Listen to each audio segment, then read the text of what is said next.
So I am here with Just a Chicken. Even though you're not just a chicken, that's how I came to know you. So I'd like for you to introduce yourselves and tell us about your claim to fame, both either at college level and then what you're doing now after.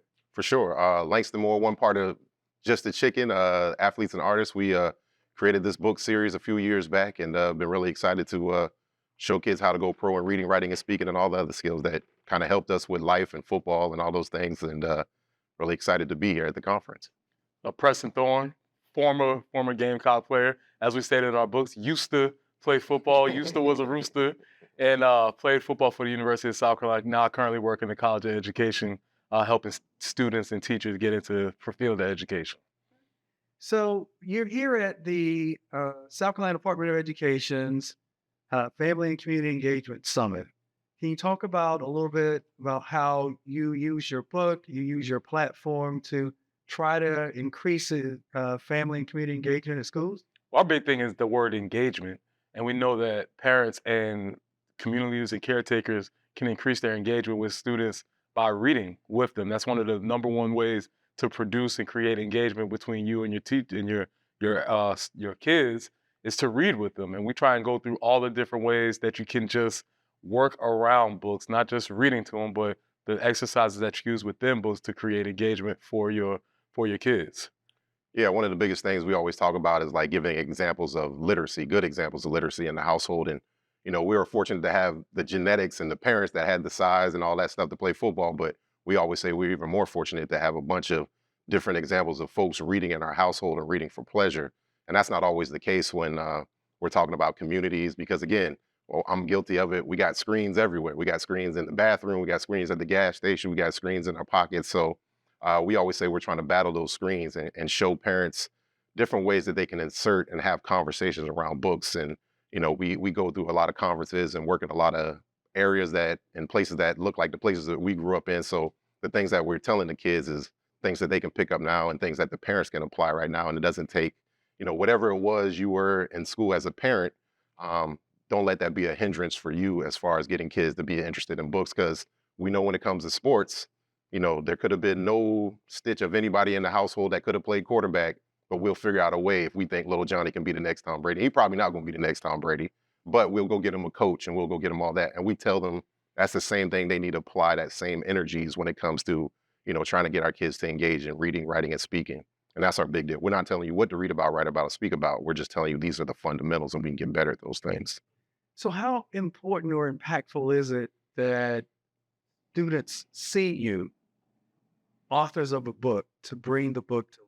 Well, a lot of times we kind of run a bait and switch when we go into schools. They think they're going to be talking to football players, which we were. But when we do our presentations, we don't talk about football very much, except for at the very beginning. And we get them hooked in that.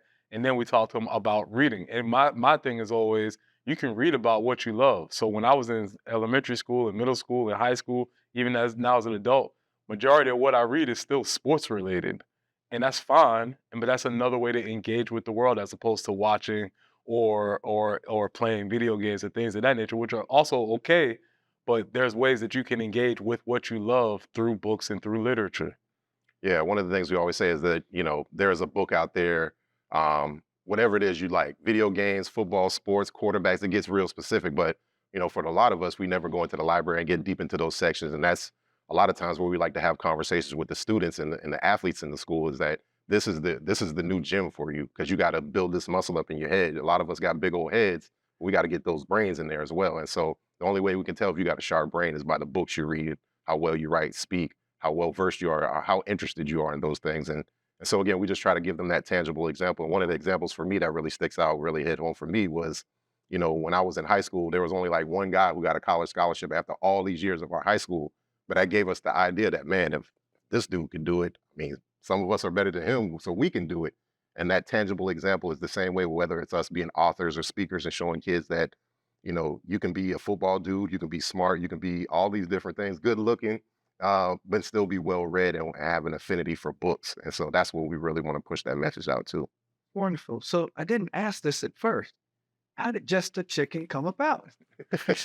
Competition, honestly, and we Right. took some of our sports stuff. we saw some books that were supposed to represent the university, and we just didn't think they did a very good job. They didn't draw the mascot properly. The colors were all wrong. They were using red instead of garnet, so it was like, no, no, no. And we just kind of took it upon ourselves to try and figure out an idea. We thankfully hooked up with a local illustrator, Kev Roche, who brought our idea to life. And that's been tremendous to get this thing rolling. And from that, we just started building upon the different ideas that we've had. Yeah. And that's another big point is that this idea of playing sports, we're always used to the idea of team. So we're good with the words and ideas, but we can't draw for anything. We can draw stick figures, maybe, you know what I'm saying? So, we had to find a quarterback or illustrator, somebody to kind of help us make these ideas come together.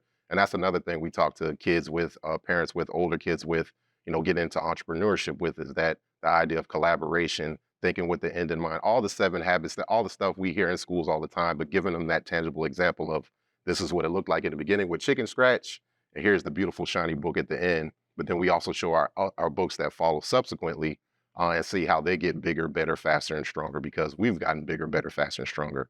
Our first book was great, but our latest one is even better. So, and that's why we're really excited too. Can't wait to read it. Great ambassadors for both the university and your brand.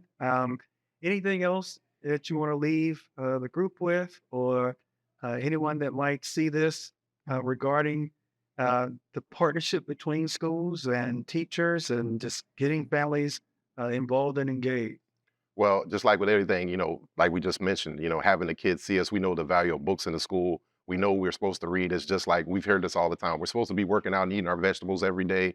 Everybody knows we've been supposed to be reading, but showing them how to do that and going in there has really been beneficial for the schools and the kids, because, we've been doing this for a really long time. Well, for 7 years now, speaking in the schools, and now we've seen kids matriculate from elementary up to middle, up to high school, and they're like, oh, I remember.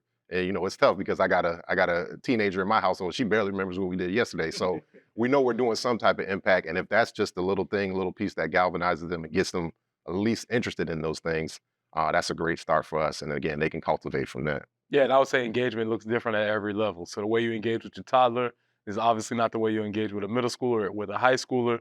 But the key part is that you're trying to keep the conversations going. And the last thing I would say is, for any of the teachers or any of the family members, I learned my 7 timetables, there's number 7s, by watching football. Right. I knew that 1 touchdown equals 7, 2 touchdowns equal 14. That's how I learned my 7 timetables. And so if you have a kid out there who's just obsessed with sports, use that obsession to draw them in and then take them where you want to go after that. Just a chicken. Thank you so much. Appreciate you. Appreciate it, Thank you. man. Thank you.